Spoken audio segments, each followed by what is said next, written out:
This is Ann Jay, and today on the Heartbeat of Holliston, I'll be talking with Maria Salamo Schmidt, local life coach, author, and good friend. You've had a fascinating background. Can you tell me a little bit about how you got to this point? Wow, that's a loaded question.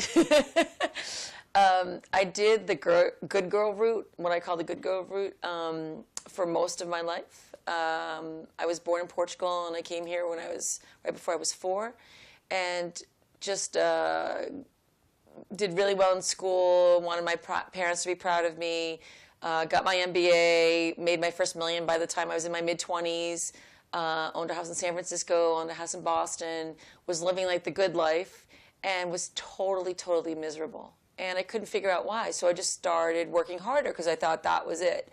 Sometimes working like 20 hours a day, really not sustainable, but I thought I wasn't doing enough because if I wasn't happy, then I had to work harder, right? And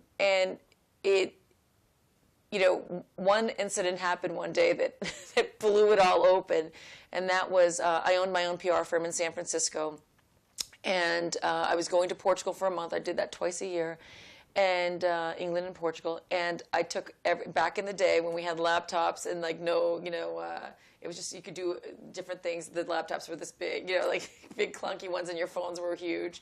I backed up everything, put my laptop and the backups in my car, came inside for like 4 or 5 minutes to get my bags and the rest of the stuff, and by the time I went back out, someone had stolen everything. They stole my purse. They stole my wallet. They stole they stole everything but my passport at home and my keys in my hand. My whole company died that day because all the contacts I've had, my cell phone was gone, everything. So I was a maniac the next few hours because I was like literally running around the neighborhood to homeless people like, where's my stuff? Have you seen like because it was like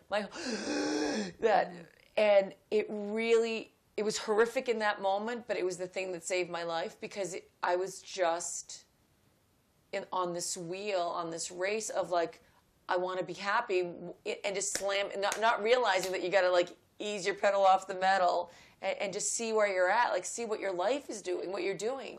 Fast forward when I had my daughter, Sophia, and she was born with Down syndrome. That was another wake-up call that was like, what is this? Like, this is not what I expected.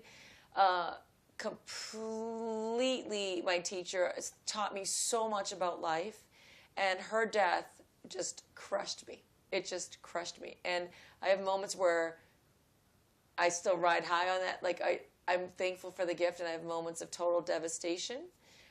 I live my life now knowing that the end can come at any time.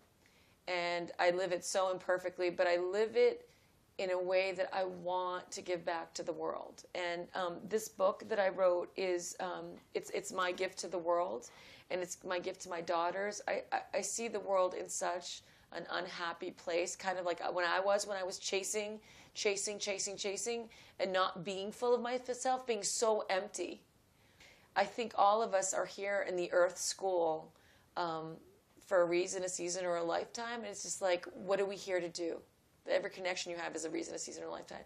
What are you here? What's your flavor? It's less about your life's purpose. I think that people it's the thing. I have to find the thing. It's more of like, what's your flavor? What really sends you? Like, do you love to mend clothes? Like we were just talking about before, right?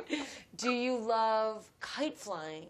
Do you love movies? Do you love making ice cream or goats or Formula One racing? Or what do you love? What are you passionate about? And do more of that in the world, because that, I find, is always leads you to meeting the people you need to, get the knowledge you need to, and no matter when your life ends, you feel like that you lived a full life, that you really lived with a purpose. Tell me a little bit about the title, Finally Full of Yourself, and Unlocking Your Spiritual DNA. It's a great question. So it took me 10 years to write the book, 30 years of research, 10 to write, almost 10 years. And it's one of those things that it had so many different titles, like Why is My Life Not Making Sense, or stuff like that, which from neuroscientific kind of way, if you keep saying, why is my life not making sense, that's what you're going to get. More of your brain will answer that. Your energy will answer that. So finally full of yourself is because when you're full of you, nothing can harm you.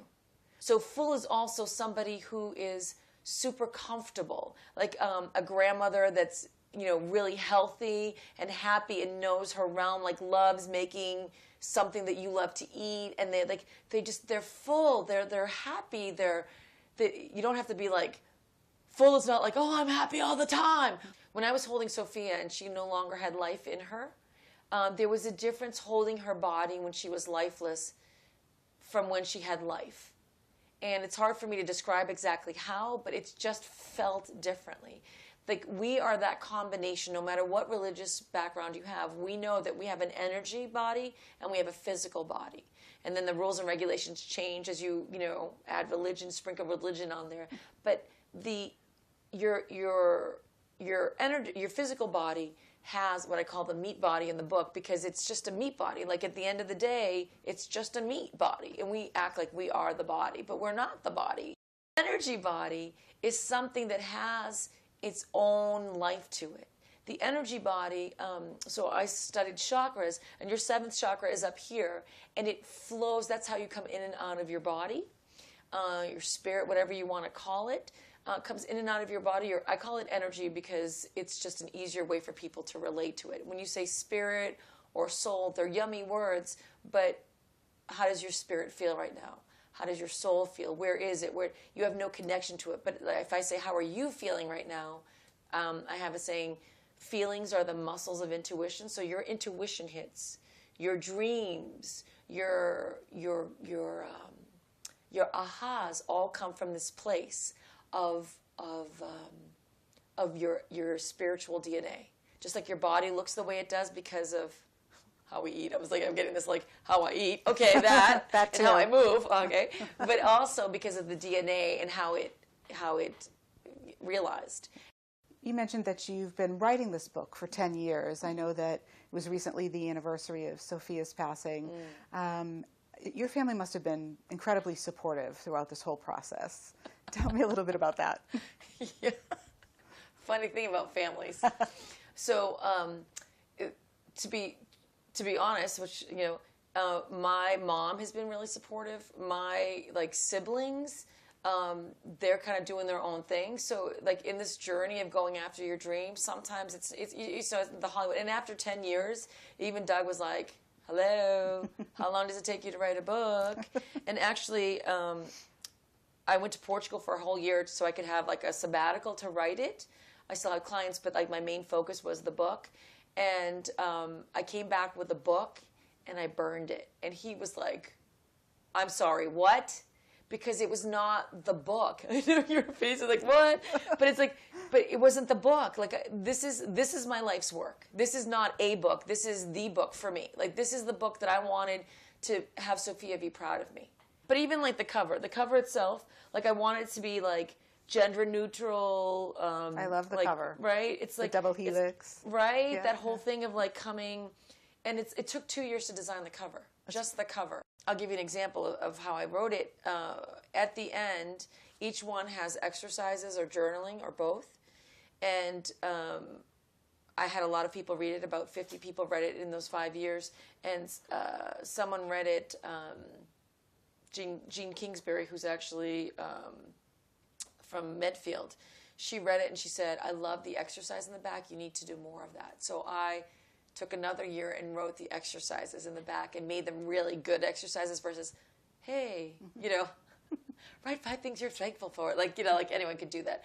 But I would like to know what's next for you. So what is next for me? I want to continue making tools to help people, meet people where they're at. There is, it's on ebook. It's also, it's going to be on audiobook that I just finished, so it'll come out at the end of the summer. Thanks to Maria for inviting us into her lovely home and talking with us about her new book, Finally Full of Yourself, Unlocking Your Spiritual DNA. This is Ann Jay for the Heartbeat of Holliston.